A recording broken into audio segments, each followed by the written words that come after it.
13h, 14h. Europe 1, 13h. Avec Céline Giraud sur Europe 1 et à 13h21, c'est l'heure d'accueillir vos deux chroniqueurs du jour. Céline, le journaliste politique au journal du dimanche, Jules Torres, et l'écrivain et philosophe Nathan Dever. Bonjour les amis, bienvenue à bord. Mesdames, messieurs, bonjour. Ravi de vous retrouver. C'est ma classe biberon. Ce sont les plus jeunes de mes chroniqueurs, sachez-le. Chers auditeurs d'Europe 1. On va parler de l'actualité. Ce matin, plusieurs voitures de police et le commissariat de Cavaillon ont été incendiées. Ça se passe dans le Vaucluse. Aucune victime n'est à déplorer, mais les dégâts sont considérables. Écoutez les explications du délégué départemental Alliance Vaucluse, Grégory Lorient. Des individus sont venus juste devant le commissariat mettre le feu quand même à 4 véhicules, 3 sérigraphiés dont un banalisé. Les collègues se sont retrouvés à l'intérieur enfermés donc par les flammes. Ils ont été évacués juste après. Des vitres de bureaux ont explosé suite à la chaleur produite par l'incendie. Donc effectivement, on a évité un drame. Les collègues, eux, sont sous-effectifs, donc ils sont fatigués. Et ça devient abominable pour les collègues réellement.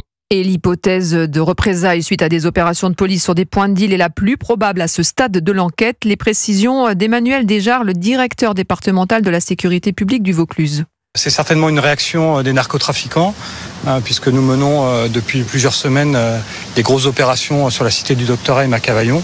Une place nette qui a eu lieu la semaine dernière avec l'unité d'investigation nationale, l'UIN, qui venait de Paris, avec beaucoup de gardes à vue, beaucoup de produits saisis. Alors quand on vous dit beaucoup, c'est presque 25 gardes à vue ces dernières semaines, 15 kilos de cannabis, 6 kilos de cocaïne. Il y avait cette nuit 5 gardés à vue au commissariat de Cavaillon. Certainement que voilà, tout ça fait qu'il y a une recomposition et une animosité envers la police et envers son action. Voilà, les représailles, donc, bien expliquées. On parle beaucoup de Marseille, Jules Torres, mais le Vaucluse, le Gard, plaque tournante du trafic de drogue.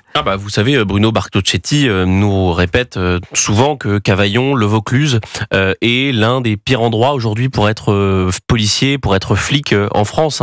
On sait que ce soit à Marseille ou que ce soit à Avignon, à Cavaillon, c'est les endroits où il y a le plus de trafic de drogue. La drogue arrive, on le sait, par le sud-est de la France.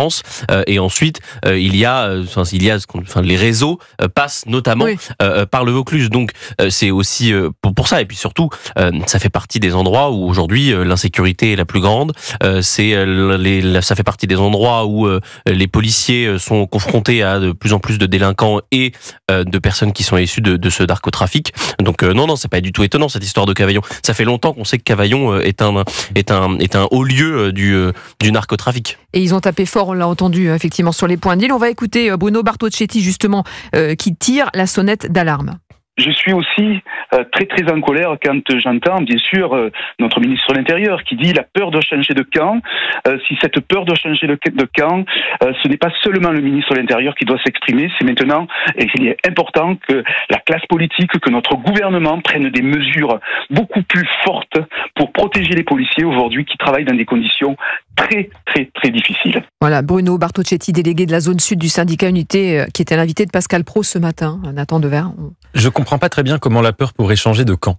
Nous avons aujourd'hui des mafias, il faut utiliser le mot, de drogue, qui prennent de plus en plus de place, qui ont des moyens, entre guillemets, qui concurrencent parfois l'État, ou en tout cas qui n'ont pas peur de l'État, pour une raison très simple, c'est qu'elles brassent énormément d'argent, quelque chose d'absolument gigantesque, de comparable à des entreprises multinationales, et elles brassent énormément d'argent parce qu'il y a à peu près en France environ 5 millions de consommateurs réguliers de drogue. Donc, à partir de ce constat, il me semble qu'il faut pas, il faut évidemment une réponse répressive, pénale, sécuritaire, etc. Il faut qu'elle ait lieu, mais elle ne suffit pas. Oui. Et elle ne pourra jamais éradiquer ces mafias. Il faut donc ouvrir à un moment un grand débat sur la question des drogues en France. Tant qu'il y a de la demande, il y aura de l'offre. Il y a une demande extrêmement forte, un des pays d'Europe les plus consommateurs de drogue. Donc vous, ce que vous proposez, c'est de pénaliser les consommateurs, quoi. Non, plutôt de légaliser l'usage de cette drogue douce. D'ouvrir un débat où toutes les solutions seraient sur la table. Moi, à titre personnel, je suis plus pour des voies qui se rapprochent de la légalisation ou de la dépénalisation, parce que je pense qu'on a un décalage en France qui est très important.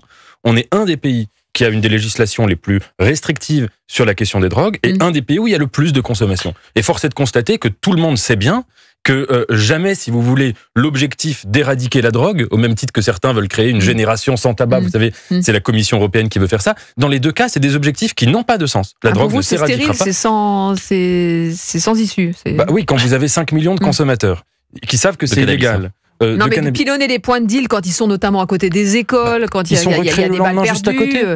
Vous démantelez un point de deal, il est recréé le lendemain à côté. Vous mettez la CRS 8 dans un quartier, dès qu'elle s'en va, eh bien le trafic reprend. Vous arrêtez quelqu'un, vous le mettez en prison, il est remplacé le lendemain matin. Les grands dealers, ils peuvent travailler depuis leur cellule de prison. Si vous voulez, tout ça n'a pas de sens. D'accord, pas d'accord. Je suis moyennement d'accord avec Nathan, c'est-à-dire qu'en effet, la France est un des pays les plus restrictifs sur la question des drogues. Peut-être faudrait-il ouvrir, en effet, la question sur la légalisation du cannabis, mais il y a beaucoup d'autres drogues dures. Dans le reportage, on parlait par exemple de 6 kilos de cocaïne. Le problème, c'est que certains spécialistes, alors il y en a qui disent que la légalisation du cannabis abaisserait le trafic. D'autres c'est pas ça qui fait gagner beaucoup d'argent, c'est surtout les drogues de synthèse et les drogues dures. Exactement, et d'autres disent qu'au contraire, la légalisation d'une drogue pourrait emmener multiplierait le trafic pour d'autres. Juste pour revenir quelques instants sur les opérations place nette.